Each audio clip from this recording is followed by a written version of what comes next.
ఈ ఏడు ఖరీఫ్ కాలం ఆశాజనకంగా ఉంది. మన ప్రధాన పంట వరిలో ఇప్పటికే నార్లు పోసుకున్న రైతులు నాటే పనిలో ఉన్నారు. అయితే నీరు ఆలస్యంగా వచ్చే ప్రాంతాలలో, కాలువ చివరి భూముల్లో, చెరువులు నిండని ప్రాంతాల్లో వరి సాగు ఆలస్యం కాకుండా ఒక మంచి ప్రత్యామ్నాయం ఉంది. అదే వెదవరి. వరిని పొడిదుక్కులో వెదబెట్టే విధానం వల్ల సమయం కలిసి రావడమే కాదు, ఖర్చు కూడా ఆదా అవుతుంది. ఫర్టీకమ్ సీడ్ డ్రిల్తో విత్తుకుంటే విత్తనం వరుసల్లో పడి సేద్య పనులకు అనుకూలంగా ఉంటుంది.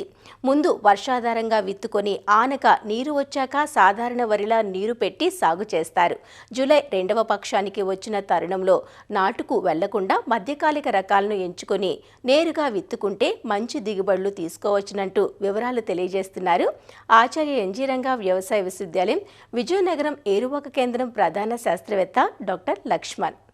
విజయనగరం జిల్లాలో పండించేటటువంటి దాదాపు 2,35,000 ఎకరాల్లో వరి పండించేటటువంటి పరిస్థితి కాబట్టి ఏదైతే ఇప్పుడు వర్షపాతం నమోదైందో నేరుగా వరి విత్తుకునేటటువంటి దానికి అనుకూలంగా ఉంది.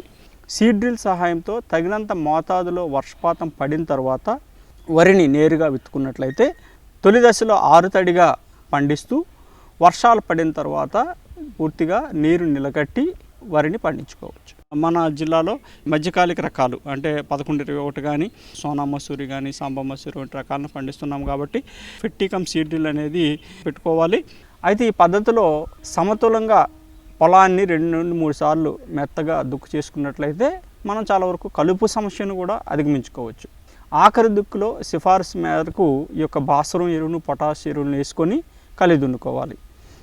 అయితే మనం విత్తేటటువంటి విత్తనానికి 1 కిలో విత్తనానికి 3 గ్రాములు చొప్పున కార్బనిజంతో విత్తన శుద్ధి చేస్తే విత్తనం ద్వారా వ్యాపించేటటువంటి శిలీంధ్ర వ్యాధులు ఏవి కూడా ఆశించకుండా ఉంటుంది. ఈ యొక్క యథ పద్ధతిలో సాగు చేసేటటువంటి రైతులు తప్పనిసరిగా ఈ యొక్క కలుపు యాజమాన్యము సకాలంలో కరెక్ట్గా పాటించినట్లయితే మన తొలి దశలో కలుపుని సమర్థవంతంగా నివారించుకొని మొక్క ఏపుగా పెరిగేదానికి ఆస్కారం ఉంటుంది. ఈ యొక్క కలుపు మందులు తొలి దశలో అయితే మనం విత్తిన వెంటనే 48 గంటల్లో ప్రీ ఎమర్జెన్సీ కలుపు మందులు అంటాము, వీటిని వినియోగించుకోవాలి. దాదాపు ఒక ప్రిట్లాక్లోర్ అయితే 600 మిల్లీలీటర్లు ఒక 200 లీటర్ల నీటిలో కలుపుకొని పిచికారీ చేసుకున్నట్లయితే ఈ కలుపు మందు సమర్థవంతంగా పనిచేస్తుంది. అదేవిధంగా పెండిమితాలిన్ మందుని అయితే 1 లీటర్ మందుని 200 లీటర్ నీటిలో కలుపుకొని పిచికారీ చేసుకోవాలి. అయితే ఆ కలుపు మందుని పిచికారీ చేసినప్పుడు ఈ యొక్క నేలలో తేమ సరిపడా ఉండాలి. ఉన్నట్లయితే కలుపు మందులు సమర్థవంతంగా పనిచేయడం జరుగుతుంది.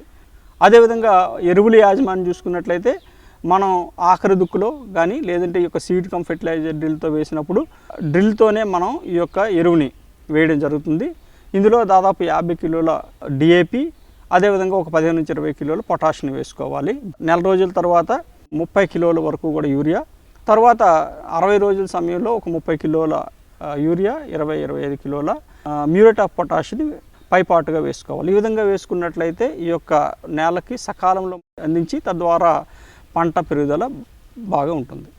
అదేవిధంగా నీటి యాజమాన్యం చూసుకున్నట్లయితే దాదాపు మనం 7 నుంచి 10 రోజులకు ఒకసారి నీరు ఇవ్వాలి. ఒకవేళ నీరు మనకు అందుబాటులో లేనట్లయితే 10 రోజులకు పైబడి ఒక వర్షాభావ పరిస్థితులు ఏర్పడినట్లయితే ఈ యొక్క 3/19 ఈ యొక్క నీటిలో కరిగేటటువంటి ఎరువు ఉంటుంది. దీన్ని 1 కిలో వరకు ఎకరానికి తీసుకొని 1-2 సార్లు పిచికారీ చేసుకున్నట్లయితే వర్షాభావ పరిస్థితుల్లో బెట్ట పరిస్థితుల నుంచి కూడా మన పంటను కాపాడేటువంటి అవకాశం ఉంటుంది. ప్రధాన ఉపయోగాలు ఏంటంటే దాదాపు పంట వారం రోజుల ముందుగా కోతకే రావడమే కాకుండా దాదాపు 7 నుంచి 8 వేల రూపాయలు మనకు ఆదా అవుతుంది. 7 నుంచి 8 వేల రూపాయలు ఎకరాకి ఆదా అవుతుందంటే దాదాపు ఒక 5 బస్తాలు అదనంగా దిగుబడి సాధించినట్లే లెక్క. కాబట్టి రైతులు మన వ్యవసాయ శాస్త్రవేత్తలు కానీ వ్యవసాయ అధికారులు కానీ సూచించినటువంటి యాజమాన్య పద్ధతులు పాటించినట్లయితే అధిక దిగుబడులు సాధించేటటువంటి అవకాశం ఉంటుంది. కాబట్టి ప్రస్తుత తరుణంలో యథ సాగుకు తప్పనిసరిగా రైతులు ఉపక్రమించవచ్చు.